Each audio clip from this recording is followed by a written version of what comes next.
विद्यार्थी मित्रांनो, तुम्हा सर्वांचं एसआर जिनेस अकॅडमीमध्ये मी प्राध्यापक राजाभाऊ अर्जुन धांडे सहर्ष स्वागत करीत आहे। महावितरण विद्युत सहाय्यक 2024च्या या जाहिरातीची आपण काय केलं तर आपण हा चौथा भाग या ठिकाणी सुरू केलेला आहे। यामध्ये आपण काय केलं होतं तर अत्यंत सूक्ष्म अभ्यास मुलांचा होईल, मुलांना परीक्षेमध्ये अत्यंत यशस्वी होता येईल आणि ही संकल्पना त्यांना सहजपैकी समजेल यासाठी आपण 20-20 प्रश्न रोज घेत आहोत की जेणेकरून तुमचा अभ्यास व्हावा, रोज त्यावरती रिव्हिजन व्हावी। अगोदरचे जे काही घटक झालेत ते घटक सुद्धा आपण रिपीट पाहायचे आहेत, पुन्हा पुन्हा ते लक्षात ठेवायचे आहेत। लक्षात जर ते ठेवले असतील तर त्यामुळे काय होतं तर आपली रिव्हिजन होते आणि रिव्हिजन झाली एकदा वाचल्यानंतर काय होणार ते आपल्याला 2दा 3दा 4दा आपल्या सारखे ते व्हिडिओ पाहावे लागणार आहेत। तर त्यासाठी आपण सतत हे व्हिडिओ बघायचे आहेत। जर चॅनलला सबस्क्राइब केले नसेल, नवे जर असाल तर तुम्ही एसआर जिनेस अकॅडमी कॉम्पिटिटिव्ह या चॅनलला आपण काय करा तर सबस्क्राइब करा, कारण यानंतरचे येणारे जे व्हिडिओ आहेत ते तुमच्यासाठी अत्यंत महत्त्वाचे असणार आहेत आणि ते तुम्हाला पटकन त्याचं काय तर नोटिफिकेशन तुम्हाला पॉपअप वर येणार आहे। तर त्यासाठी काय तर चॅनलला सबस्क्राइब करायचं आहे आणि तुमच्या तयारीसाठी आम्ही सदैव तुमच्या सोबत आहोत। आजच आपल्या यशाचं आपण काय करायचं तर मला यशस्वी व्हायचं आहे, त्यासाठी मी आत्तापासून तयार केले आणि सातत्य ठेवायचं आहे। 1-2 व्हिडिओ पाहून जमणार नाही तर पूर्ण श्रृंखला पूर्ण सिरीज ही पाहायची आहे आणि सारखी ती पाहत राहायची आहे। जोपर्यंत आपण ही पाहणार नाही तोपर्यंत आपल्या अभ्यासात सातत्य येणार नाही, कॉन्फिडन्स येत असतो। जसं आपला अभ्यास होत असतो कॉन्फिडन्स होत असतो। आपण घाबरून जायचं नाही, परीक्षा ही आपलीच आहे, अभ्यास आपणच करणार आहोत, अगदी पूर्ण अभ्यास आपला त्याचा होणार आहे आणि त्यामुळे आपलं यश हे आपल्याच हाती आहे। मी यशस्वी होणारच ही खुणगाठ मनी बाळगायची आहे आणि त्यामुळे सारखे व्हिडिओ बघा, त्याच्या नोट्स काढा, त्या लिहून ठेवा, याचे तुम्हाला PDF सुद्धा आम्ही पुरवणार आहोत। तर चला तर मग आपण काय बघूया तर आज बेसिक इलेक्ट्रिसिटी यावरचे जे काही सिरीज आहे ते सिरीज आपण बघूया। यामध्ये आपण बेसिक इलेक्ट्रिसिटी मध्ये याच प्रकरणावर आपण पहिला प्रश्न आपण या ठिकाणी घेतला होता। तो पहिला प्रश्न असा होता, जी विद्युत 2 अणूच्या घर्षणाने किंवा परिवर्तनाने किंवा स्पर्शाने तयार होते त्यास रिकाम जागा विद्युत असे म्हणतात। आपण एखाद्या थिअरीचं पुस्तक वाचतो पण त्या थिअरीवरचे प्रश्न कसे तयार केले असतात, त्याचे उत्तर पर्याय कसे असतात हे सुद्धा आपल्या लक्षात आलं पाहिजे आणि म्हणून हे प्रश्न अत्यंत बारकाईने लक्षात ठेवायचे। जी विद्युत 2 अणूच्या घर्षणाने म्हणजे घर्षणाने परिवर्तनाने किंवा स्पर्शाने तयार होते त्यास कोणती विद्युत म्हणतात तर त्याला स्थिर विद्युत म्हटलं जातं। कोणती विद्युत म्हटलं जातं तर ही स्थिर विद्युत आहे, कारण ही स्थिर विद्युत आपण फक्त दाखवू शकतो की घर्षण आहे, आताच आहे। एखादी कांडी असेल, एखाद्या लोकरी कापडाला जर आपण घासले असेल तर तिथे इलेक्ट्रॉन्स त्यातून तयार होऊन काय होतात तर ती विघटन होऊन त्याच्यातला इलेक्ट्रिसिटी तयार होत असते, पण ती स्थिर आहे, ती वाहून नेता येत नाही। एका ठिकाणाहून दुसरी एखादी आपण त्याच्यावर यंत्र चालू शकत नाही, काही त्याच्यावर उपयोग घेऊ शकत नाही, परंतु ती मोजू शकतो, त्याच्यामध्ये घटक आहेत आणि म्हणून त्याला स्थिर विद्युत असं म्हटलं जातं। लक्षात ठेवा काय तर जी विद्युत 2 अणूच्या घर्षणाने परिवर्तनाने किंवा स्पर्शाने तयार होते त्या विद्युतमध्ये काय म्हणतात तर स्थिर विद्युत म्हटली जाते। ही विद्युत वाहून नेता येत नाही, ती फक्त मोजता येते आपल्याला। दुसरा प्रश्न होता काय तर विजेचा शोध रिकाम जागा या शास्त्रज्ञाने लावला। हा प्रश्न आपल्यासाठी महत्त्वाचा होता, कारण की ज्या क्षेत्रामध्ये आपण काम करतो त्या क्षेत्राचं शास्त्रज्ञाचं नाव सुद्धा आपल्याला माहीत असलं पाहिजे। कोणी लावला होता तर मग येथे मेल्टस थेल्स यांनी हा काय लावला तर पर्याय क्रमांक 1 याच्यातलं बरोबर होतं, म्हणजे मेल्टस थेल्स यांनी काय लावलं तर या विजेचा शोध लावलेला आहे। त्यानंतर तिसरा प्रश्न होता, अणूच्या केंद्रकामध्ये रिकामी जागा असतात।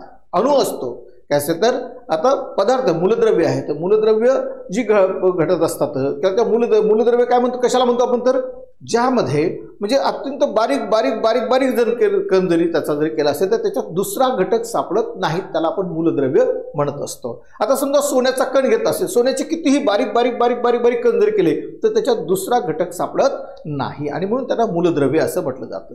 आता संयुगी असेल तर 2 मूलद्रव्य मिळून जर एखादी गोष्ट घडत असेल तर त्याला संयुग आपण असं म्हणत असतो, म्हणजे मिश्रणाच्या साह्याने ते काय असतात तर संयुगे म्हणत असतात। पण मूलद्रव्याचं मूळ तत्व असतं की त्याच्यामध्ये दुसरा घटक सापडत नाही। मग लोखंड असेल, तांबे असेल, सोने असेल, चांदी असेल, याच्यातला बारीक घटक जरी असेल तर तो फक्त चांदी आणि चांदीच सापडला, दुसरा घटक सापडत नाही, त्याला आपण मूलद्रव्य म्हणतो। आणि या मूलद्रव्यामध्ये ते काय असतं तर जे मूलद्रव्यामध्ये अणू असतात, रेणू, आणि रेणूचा अत्यंत बारीक सूक्ष्म भाग म्हणजे त्यातला अणू असतो. आणि त्या अणूच्या केंद्रकामध्ये काय असतात तर इथे न्यूट्रॉन आणि प्रोटॉन असतात. काय असतात तर त्याला न्यूट्रॉन आणि प्रोटॉन हे दोन घटक त्याच्यामध्ये असतात. आता न्यूट्रॉन आणि प्रोटॉन भोवताल काय तर इलेक्ट्रॉन्स हे फिरत असतात, तर अत्यंत बारीक सूक्ष्म कण ते असतात, तर त्याला न्यूट्रॉन आणि प्रोटॉन म्हणून अणूच्या केंद्रकामध्ये काय असतात तर काय न्यूट्रॉन आणि प्रोटॉन म्हणून पर्याय क्रमांक 3 हा त्यातला बरोबर होता. त्यानंतर न्यूक्लियस भोवती वर्तुळाकार कक्षेत, न्यूक्लियसच्या भोवती वर्तुळाकार कक्षेत रिकामी जागा म्हणतात. जर तुम्ही अभ्यास केला असेल तर बघायचं उत्तर या 4 पैकी काय असतं. आता समजा या ठिकाणी अणूचं काय तर हा पॉइंट आहे, आणि हा पॉइंट असल्यामुळे काय होतं तर इथे हा न्यूट्रॉन आणि प्रोटॉन या ठिकाणी असतात, आणि ही बाहेरची जी कक्षा आहे हे वर्तुळ असतं. इथे न्यूट्रॉन आणि प्रोटॉन असतात, आणि या भोवताल जे फिरणारे असतात तर ते कोणते असतात तर इलेक्ट्रॉन्स असतात. तर त्याला इलेक्ट्रॉन्स म्हटलं जातं. हे इलेक्ट्रॉन्स म्हणजे याते न्यूट्रॉन आणि प्रोटॉन हे मध्यभागीत आहेत, आणि त्याच्या भोवतालची जी कक्षा आहे याला इलेक्ट्रॉन कक्षा असं म्हटलं जातं. काय म्हणतात तर त्याला इलेक्ट्रॉन कक्षा असं म्हटलं जातं. आणि म्हणून ही वर्तुळाभोवती वर्तुळाकार कक्षेस काय म्हटलं जातं याला तर ही जी कक्षा आहे तर या कक्षेला इलेक्ट्रॉन्स कक्षा असे म्हटलं जात असतं. लक्षात ठेवायचं होतं की या म्हणजे अणूच्या अत्यंत सूक्ष्म कण, अणू आपण बघू सुद्धा शकत नाही, ते सूक्ष्मदर्शी यंत्राने त्याला बाहेर सुईच्या टोकावर लाखो कण त्याच्यावर बसलेले असतात अणू, आणि त्या अणूच्या केंद्रकामध्ये काय असतात तर न्यूट्रॉन आणि प्रोटॉन असतात, आणि त्याच्या भोवताल सतत हे इलेक्ट्रॉन फिरत असतात. म्हणून या कक्षेला काय म्हणतात तर इलेक्ट्रॉन कक्षा असं म्हटलं जात असतं. त्यानंतर विद्युतदृष्ट्या इलेक्ट्रॉन हे विद्युत चार्ज धारक असतात. आता इथे तुम्हाला विद्युतदृष्ट्या इलेक्ट्रॉन्स हे रिकामी जागा काय असतात तर इथे आपल्याला बघायचं होतं की विद्युतदृष्ट्या इलेक्ट्रॉन्स रिकामी जागा हे विद्युत चार्ज धारण करत असतात. काय करतात तर विद्युत चार्ज धारण करत असतात. बघा तुमच्या अभ्यासात जर तुम्हाला असेल तर तुम्हाला उत्तर त्याचं काढता येईल. काय उत्तर काढता येईल त्याचं तुम्हाला तर सांगता येईल, कोणाला नाही सांगता येईल तर काय होतं तर त्याला निगेटिव्ह असतात. कसे असतात तर ते निगेटिव्ह असतात, ऋण स्वरूपाचे ते असतात, आणि म्हणून ते सुद्धा काय करायचं तर इथे विद्युतदृष्ट्या इलेक्ट्रॉन हे कसे असतात तर निगेटिव्ह म्हणजे जे चार्ज धारण करत असतात किंवा भार धारण करत असतात.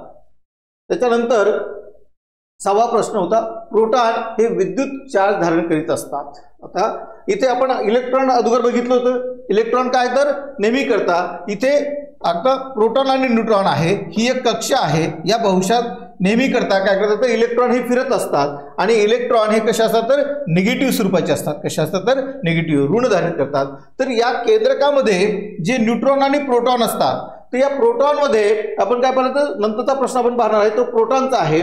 तर काय तर हे प्रोटॉन या केंद्रकामध्ये जर असतील तर इथला इलेक्ट्रॉन हा निगेटिव्ह आहे, पण इथं प्रोटॉन हा कसा आहे तर पॉझिटिव्ह आहे. हा कसा आहे तर म्हणजे हा पॉझिटिव्ह आहे, हा निगेटिव्ह आहे. इलेक्ट्रॉन निगेटिव्ह आहे तर प्रोटॉन कसा आहे तर हा पॉझिटिव्ह आहे. म्हणून पर्याय क्रमांक 1 याच्यातलं बरोबर होतं, धन पॉझिटिव्ह म्हटलं जातं. प्रोटॉन लक्षात ठेवा, इलेक्ट्रॉन आणि प्रोटॉन, प्रोटॉन कुठे आहेत तर न्यूट्रॉन आणि प्रोटॉन या केंद्रकामध्ये आहेत, आणि त्यातला जो प्रोटॉन आहे तर तो प्रोटॉन कसा आहे तर हा पॉझिटिव्ह आहे, आणि त्याच्या भोवतालच्या कक्षेमध्ये फिरणारे जे काही इलेक्ट्रॉन्स आहेत ते कसे असतात तर निगेटिव्ह असतात, आणि त्यांच्या ज्या हालचाली होतात या हालचालीहून तिथे इलेक्ट्रॉन्स तिथे इलेक्ट्रिसिटी तयार होत असते. तर इथे मूलद्रव्याच्या सर्वच्या सर्व गुणधर्म असलेल्या सूक्ष्मतम कणास, मूलद्रव्याच्या सर्वाच्या सर्व गुणधर्म असलेल्या सूक्ष्मतम कणास. आता सूक्ष्मतम कण म्हणजे काय तर लहानात लहान बारीक कण आपण ज्याला म्हणतो. मूलद्रव्याचा जर कण जर म्हटला असेल, खडूचा कण जर म्हटला असेल तर आपण त्याला रेणू म्हणतो. काय म्हणतो त्याला रेणू. आणि रेणूमध्ये सुद्धा अत्यंत सूक्ष्म कण जे असतात त्याला अणू म्हणतो आपण. त्याला काय म्हणतो आपण तर अणू म्हणत असतो. तर त्या अणूमध्ये काय असतं तर अणूच्याही सुद्धा मधात न्यूक्लियस असतं, आणि न्यूक्लियसमध्ये काय असतं न्यूट्रॉन आणि प्रोटॉन, आणि या न्यूट्रॉन आणि प्रोटॉनच्या भोवताल काहीतरी इलेक्ट्रॉन्स फिरत असतात. असे असंख्य असतात, त्या असंख्य असे सारखे ते फिरत राहत असतात, आणि म्हणून मूलद्रव्याच्या इथे सर्वच्या सर्व गुणधर्म असलेल्या सूक्ष्मतम कणास काय म्हणायचं तर अणू म्हणायचं आहे. पर्याय क्रमांक 2 होतं आपलं. काय होतं पर्याय क्रमांक 2 हे बरोबर होतं. इथे प्रश्न क्रमांक यानंतर आपण 8वा, म्हणजे कण जर असेल सोन्याचा चांदीचा एखादा कण असेल तर त्याला रेणू म्हणतो, पण त्या रेणूमध्ये सुद्धा अत्यंत बारीक पुन्हा अणू असतात, अणूमध्ये सुद्धा बारीक बारीक काय असतात, तुम्हाला त्याला न्यूक्लियस मध्यंतरी प्रोटॉन आणि न्यूट्रॉन असतात आणि त्याला भोवताल इलेक्ट्रॉन्स त्याच्या फिरत असतात. तर म्हणून या ठिकाणच्या मूलद्रव्याच्या सर्व गुणधर्म असलेल्या सूक्ष्मतम कणात म्हणलाय, अत्यंत कमीत कमी लहानात बारक्यातला बारकी जो सूक्ष्मतम कण आहे त्यास अणू असं म्हटलं जात असतं. इलेक्ट्रॉनच्या दुसऱ्या कक्षेत जास्तीत जास्त इलेक्ट्रॉन सामावू शकतात. आता इलेक्ट्रॉन्स असतात तर ती इलेक्ट्रॉनची जी कक्षा आहे ते इलेक्ट्रॉनची जर मुख्य पॉइंट आहे त्याला पहिलं जे आवरण असतं तर या पहिल्या आवरणामध्ये फक्त दोनच काय होतं त्याचे इलेक्ट्रॉन सामावू शकतात. किती तर दोनच इलेक्ट्रॉन. दुसरी जी कक्षा आहे तर त्या दुसऱ्या कक्षेमध्ये किती तर 8 सामावू शकतात. किती 8 आहे. 3 4 5 6 7 8 ठीक नाही, म्हणजे हे फक्त 7 म्हणजे 8च येतात. याचं जे सूत्र असतं तर ते सूत्र कसं आहे तर 2n वर्ग 2n वर्ग. मग आता पहिलं जे असेल तर काय होतं त्याला पहिलं जे वर्तुळ आहे त्या वर्तुळात काय होतं तर 2 गुणिला 1 चा वर्ग 1 चा वर्ग. मग काय होईल तर आता 2 गुणिला 1 गुणिला 1 बे 1 बे आणि बे 1 बे म्हणजे याच्यात 2च येतील. आता दुसरी जी कक्षा असते ती मोजताना काय करतो आपण तर दुसरी कक्षा तिसरी कक्षा आहे तर तिसरी कक्षेच्या वेळेस काय येईल तर तिथे या ठिकाणी इथं तुम्हाला 2n वर्ग. आता 2n ची किंमत किती आहे तर 2 आहे तर 2 चा वर्ग म्हणजे काय होईल तर 2 गुणिला 2 गुणिला 2 बे 2 4 4 2 8 म्हणजे दुसऱ्या कक्षेत किती असतात तर 8 हे असतात. आता जर तिसरी कक्षा जर काढायची असेल तर पुन्हा इथे घन होतो. तिसऱ्या कक्षात काय करतो तर n चा वर्ग म्हणजे काय होतं तर 2 गुणिला 3 चा वर्ग. आता 3 चा वर्ग म्हणजे किती तर 3 दुनी 3 3 9 9 दुनी 18. तिसऱ्या कक्षेमध्ये हे 18 बसतील. तिसऱ्या कक्षेमध्ये किती बसतील 18 बसतील. आपल्या इथे किती विचारलं तर इलेक्ट्रॉनच्या दुसऱ्या कक्षेत विचारलंय. इलेक्ट्रॉनच्या दुसऱ्या कक्षेत. इथे जर प्रश्न जर तिसऱ्या कक्षेत आला तर तुम्हाला 18 येतील. इथे जर दुसऱ्या कक्षेत विचारला तर इथे 8 येतील. आणि जर पहिली कक्षा आहे तर त्या कक्षामध्ये किती येतात ते आपल्याला बघायचं होतं. आणि म्हणून साधारणतः आपण काय केलं पाहिजे तर या ठिकाणी किती इलेक्ट्रॉन्स येतात हेही सुद्धा लक्षात ठेवलं पाहिजेत. पहिलं जे राऊंड आहे तिथे 2 आहेत. दुसऱ्या राऊंडमध्ये किती तर 8 आहेत. तिसऱ्यामध्ये किती तर 18 आहेत. आणि म्हणून दुसऱ्या कक्षेत किती तर पर्याय क्रमांक 2 म्हणजे 8 हे इलेक्ट्रॉन्स तिथे जास्त सामावू शकतील. त्यापेक्षा जास्त ते सामावू शकणार नाही. यानंतरचा प्रश्न 9 नंबरचा प्रश्न आपण पाहूया. झिंकच्या येथे अणूमध्ये 30 इलेक्ट्रॉन्स असल्यामुळे इलेक्ट्रॉनच्या रिकाम्या जागा कक्षा असतात.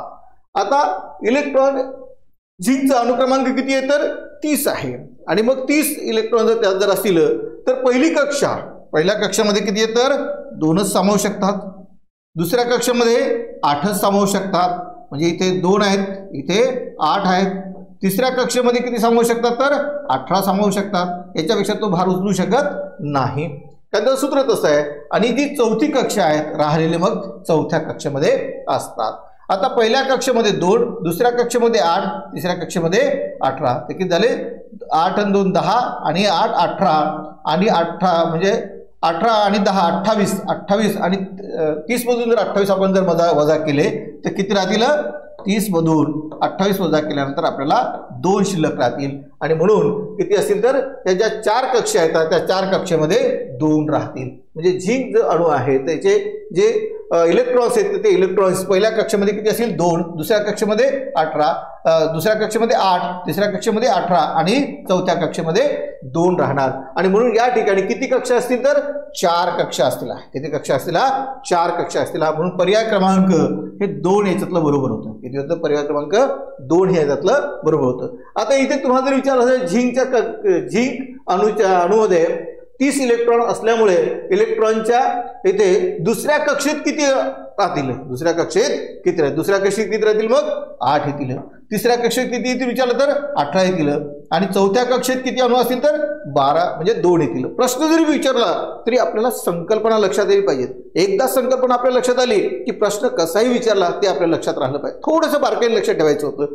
आता इथे इलेक्ट्रॉन्स आहे. इलेक्ट्रॉनची पहिल्या कक्षेत किती सामावू शकतात 2 दुसऱ्या कक्षेत किती सामावू शकतात 8 तिसऱ्या कक्षेत किती 18 आणि नंतरच्या याच्यात. आता याचं जे सूत्र आहे तर ते सूत्र कसं होतं तर 2 गुणिला n चा वर्ग n चा इथे वर्ग. आता पहिली कक्षा असेल तर 2 गुणिला 1 चा वर्ग होतो. दुसरी कक्षा असेल तर 2 गुणिला 2 चा वर्ग होतो, तिसरी कक्षा असेल तर 2 गुणिला 3 चा वर्ग होतो। म्हणजे इथे आपल्याला यानुसार याची बदलायची, याची संख्या टाकायची होती यांची। आता इथे 2 जर टाकले तर इथे 2 गुणिला 2 चा गुणिला 4 होतो आणि 4 आणि 2 चा गुणाकार केला तर 8 होत असतात आणि म्हणून अशी ही मोजतानी आपल्याला मोजायची आहेत। या सूत्रानुसार तर मोजता येतात, पण हे सर्कल सुद्धा आपल्या लक्षात ठेवा की जेणेकरून आपला गोंधळ होणार नाही। प्रश्न थोडासा फिरून जरी विचारला तरी सुद्धा आपल्याला त्याचं उत्तर देता आलं पाहिजे, कारण परीक्षक तुमच्या मानसिकतेची परीक्षा घेत असतो। तुम्हाला काय येतं, तुम्हाला किती समजतं, म्हणून ते प्रश्न अशा फिरकीने विचारले जात असतात। जर फिरून जरी प्रश्न विचारला तरी तो प्रश्न आपल्याला आलाच पाहिजे, ते समजलंच पाहिजेत, कारण की त्यालाच दाखवून द्यायचं आहे की म्हणजे आपण सुद्धा, आपल्याला सुद्धा नॉलेज आहे, ते नॉलेज आपल्याला दाखवण्याचं काम आपण करायचं। थोडक्या बारकाईने आपण जर लक्ष दिलं असेल तर त्यावेळेस आपल्याला याच्यात सहज यश संपादन करता येत असतं। चला तर मग आपण 10व्या प्रश्नाकडे वळूया। तांब्याच्या अणूमध्ये तिसऱ्या कक्षेत रिकाम्या जागा इलेक्ट्रॉन्स असतात। आता तांब्याच्या अणूमध्ये जी तिसरी कक्षा आहे, आताच तुम्हाला सांगितलं होतं की पहिल्या कक्षेत किती असतात, तर पहिल्या कक्षेत 2, दुसऱ्या कक्षेत 8 आणि तिसऱ्या कक्षेत 18। मग कुठलाही अणू असेल, कुठलाही असेल तर त्याच्यात काय झालं, तिसऱ्या कक्षेमध्ये हे 18 त्या ठिकाणी येतील, म्हणून पर्याय क्रमांक 1 हे बरोबर असेल। काय करायचं, पर्याय क्रमांक 1। प्रश्न जरासा फिरून जरी विचारला तरी आपल्याला तो लक्षात आला पाहिजे।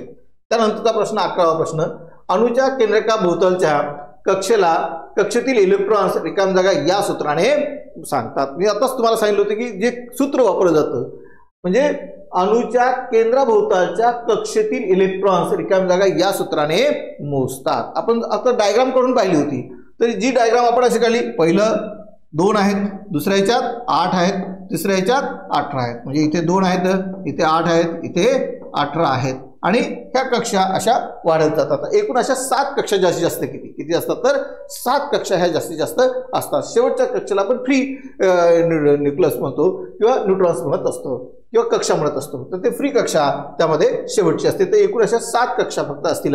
तर ह्या कशाने मोजल्या जातात, तर इथे 2n स्क्वेअर याने मोजल्या जातात, 2n स्क्वेअर याने मोजल्या जातात, 2n चा वर्ग।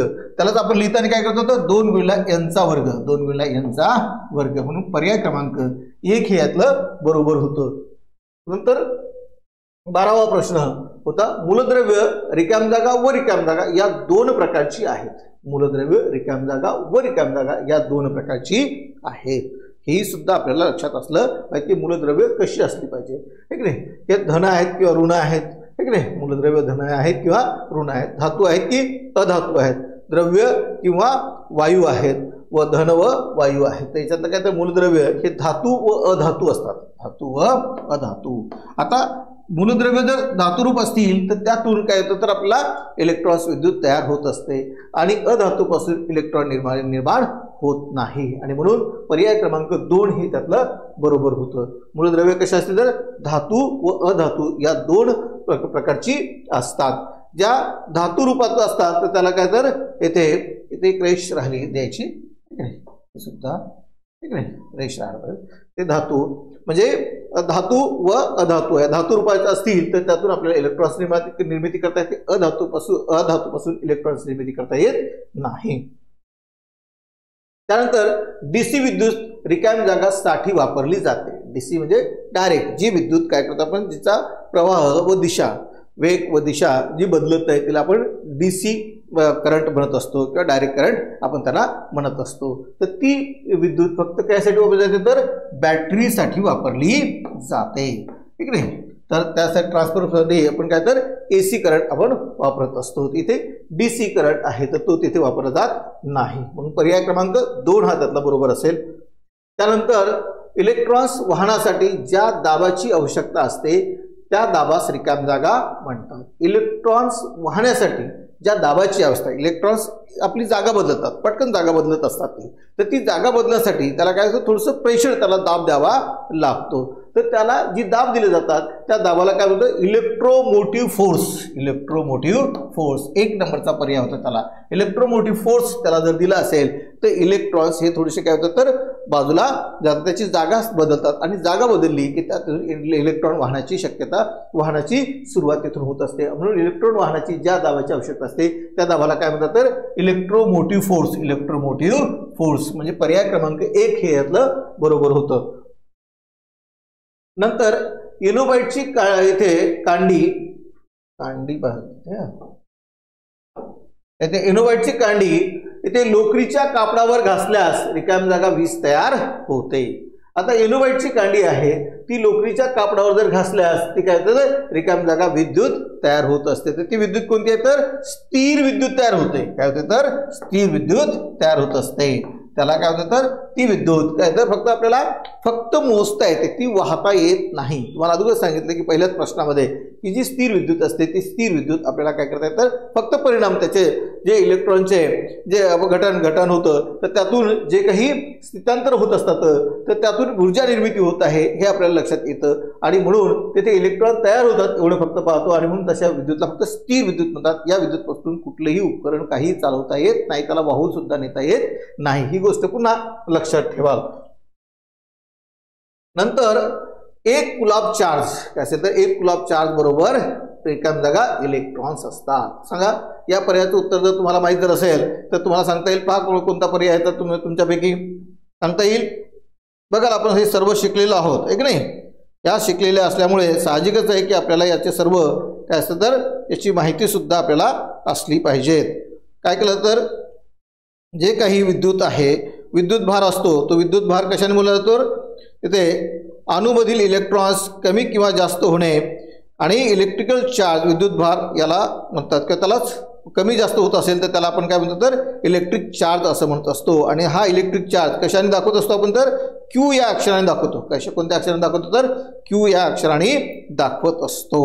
म्हणजे अणूमधील जे काही इलेक्ट्रॉन्स कमी किंवा जास्त होत असतील तर ते जास्त होत असताना कशाने दाखवतो आपण तर क्यू या अक्षराने दाखवत असतो. कोण्या अक्षराने तर क्यू या अक्षराने दाखवत असतो. या 4 पर्यायापैकी एक पर्याय तुम्हाला सांगायचा आहे की 1 कुलाब म्हणजे किती इलेक्ट्रॉन्स आहेत. तर काय होतं तर 1 कुलाब म्हणजे 6.24 6.242 गुणिला 10 आणि रेस टू पॉवर किती दिली तर 18 देण्यात आलेले आहेत. म्हणून पर्याय क्रमांक 1 इतक्या इलेक्ट्रॉन्सनी त्याला मोजलं जात असतं. 1 कुलाब चार्ज म्हणजे काय तर 6.242 गुणिला 10 रेस टू 18 म्हणजे 10चा घात किती तर 18 असा दिलेला जातो. आणि तेवढे इलेक्ट्रॉन्स त्याला चार्जिंग लागतात म्हणून त्याला कुलाब असं म्हटलं जातं. हे सूत्र पर्याय क्रमांक 1 हा त्यातला बरोबर असेल. त्यानंतर विजेचे अस्तित्व तिच्या वेगवेगळ्या रिकाम जागावरून आढळते. कशावरून आढळते बघा. आता विजेचं अस्तित्व जर आपल्याला आठवत असेल तर प्रकाशावरून आढळतं का नाही, तर काय असेल तर परिणामावरून आढळत असतं. पर्याय क्रमांक 2 यातलं बरोबर आहे. वेळेवरून नाही किंवा यापैकी नाही तर काय तर परिणामावरून त्याचं अस्तित्व आपल्याला जाणवत असतं. त्यानंतर 18वा प्रश्न होता, न्यूट्रॉन आणि प्रोटॉन यांच्या एकूण वजनास रिकामी जागा म्हणतात. आठवत असेल तर बघा सांगा. 2 सेकंद तुमच्यासाठी वेळ आहे.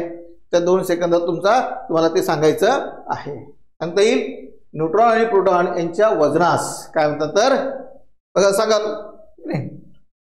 तर ॲटोमिक वेट काय म्हणतात, ॲटोमिक वेट हा शब्द त्याला वापरला जातो. काय वापरला जातं ॲटोमिक. पर्याय क्रमांक 2 हे त्यातलं होतं. चार्ज नाही आहे, नंबर नाही आहे, तर काय ॲटोमिक वेट असा शब्द न्यूट्रॉन आणि प्रोटॉन यांच्या वजनास वापरला जात असतो. त्यानंतरचा प्रश्न होता आपला, इलेक्ट्रॉनचे वाहन म्हणजेच प्रवाह होय आणि तो रिकामी जागा मध्ये मोजतात. इलेक्ट्रॉनचे वाहन जसं होतं तर इलेक्ट्रॉन्स हे कशामध्ये मोजले जातात, म्हणजे अँपियरमध्ये, व्होल्टमध्ये, चार्जमध्ये की यापैकी नाही. तर इलेक्ट्रॉन्स ते वाहन किंवा प्रवाह हा अँपियर मध्ये मोजला जातो. कशामध्ये तर पर्याय क्रमांक 1 अँपियर मध्ये मोजला जातो. आणि त्यानंतर शेवटचा प्रश्न होता आपला, विद्युत मंडळातील 2 टोकामधील विद्युत दाबाच्या फरकास रिकामी जागा म्हणतात. म्हणजे 2 आहे, 2 वायरमध्ये आपण एकात पॉझिटिव्ह सोडला, एकात निगेटिव्ह वायर करंट सोडलेला आहे आणि तो सोडल्याच्या नंतर त्यात जो काही डिफरन्स तयार होतो तो डिफरन्स कशामध्ये मोजला जातो, किंवा त्याला त्या फरकास काय म्हटलं जातं तर पोटॅशियल डिफरन्स, काय म्हणतात त्याला पोटॅशियल डिफरन्स, पीडी म्हटलं जातं. काय म्हणतो आपण त्याला पीडी असं म्हटलं जातं. तर पोटॅशियल डिफरन्सनी असे त्या म्हटलं जातं. अशी ही 20 प्रश्न आपण काय केली होती तर बेसिक इलेक्ट्रिसिटीमध्ये पाहिली होती. यानंतरही सुद्धा तुम्हाला बेसिक इलेक्ट्रिसिटीवरचे आणखी प्रश्न आम्ही तुम्हाला PDF मधून देणार आहोत. तेही सुद्धा तुम्हाला सरावासाठी सोडवायचे आहेत. तेही सुद्धा तुम्हाला जास्त सराव करायचा आहे. प्रत्येक वर्ष असे 25 चॅप्टरवर आपण सारख्या सराव टेस्ट घेत आहोत. ही 25 झाल्याच्या नंतरही सुद्धा आपण येथे कंबाईन पुन्हा त्याची टेस्ट सिरीज सुरू करणार आहोत की जेणेकरून तुम्हाला कुठलाच प्रश्न त्यातून सुटला नाही पाहिजे. एक प्रश्न समजून सांगत असताना सुद्धा आपण त्यातील अनेक प्रश्न समजून सांगत आहोत ज्या जेणेकरून तुम्हाला त्या प्रश्नाची सखोल ज्ञान होईल आणि नंतर प्रश्न जरी फिरून विचारला असेल तरी त्याचं उत्तर तुम्हाला देता आलं पाहिजे.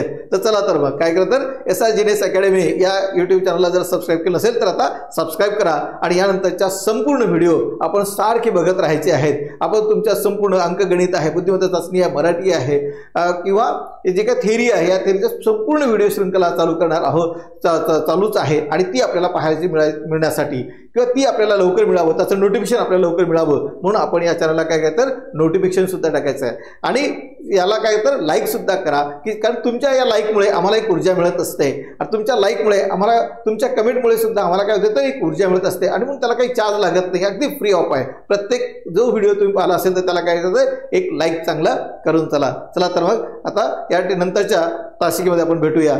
थँक्यू.